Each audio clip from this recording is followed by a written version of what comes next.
Last week we kicked off our new format on the channel called State of the Ladder, and I just wanted to take this moment and opportunity to thank you guys all for the positive feedback and all the views, likes, and subscriptions that may have taken you to this place on Heroes Hearth WarCraft 3. So thank you once again very much for watching our videos, and especially this new format which is dedicated solely to Pad and W3Champions, which in my opinion is safe to say the lifeblood of the Western ranked competitive scene at the moment. This week, we're back with yet another update by your boy Rehcram, and without further ado, we're gonna dive right into it. The first topic we want to talk about here is the Crypt Lord in the limelight. As expected, the MVP of the new patch is none other than the Crypt Lord. Currently, he's being used in a wide variety of strategies, both as a first pick to utilize the creeping speed and pressure carrion beetles offer, but also still as his more traditional usage as a third hero to make use of Impale. While we still need more time and bigger tournaments to figure out where exactly the Crypt Lord will land in the refined meta, it is very apparent that he currently performs very well.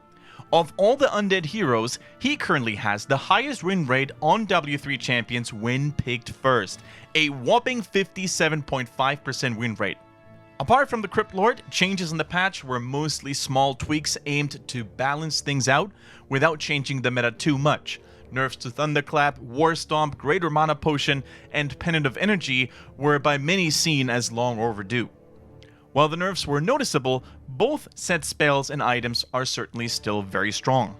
One thing that many may have overlooked the impact of was the change of the regular mana potion.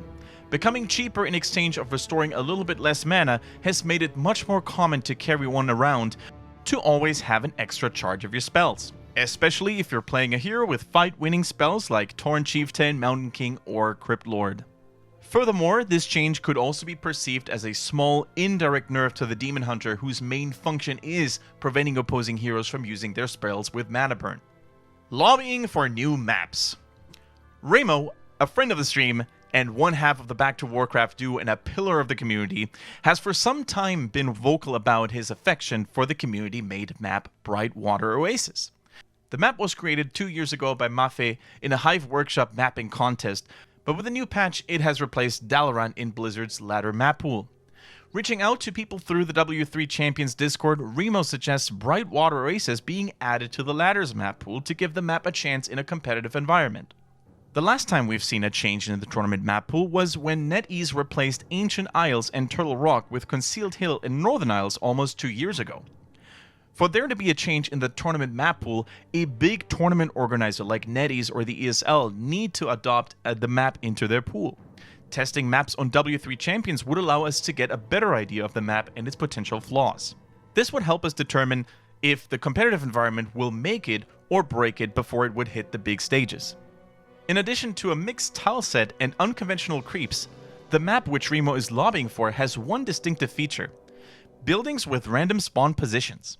While the spawn locations for the map's laboratories and merchants are random, they will always be symmetrical for both players. The overall reaction of the community to Remo's suggestion seemed positive, so it will be interesting to see if the map is going to make it into the W3Champions map pool at some point. And here we go, this concludes this week's episode of the State of the Ladder. Next week, we will again return to touch on what's happening with the ladder's meta, its players, and so much more. On behalf of Rehcram and myself, I would like to thank you very much for watching, guys. Make sure to like and subscribe, and stay tuned for more Warcraft 3 content in the future.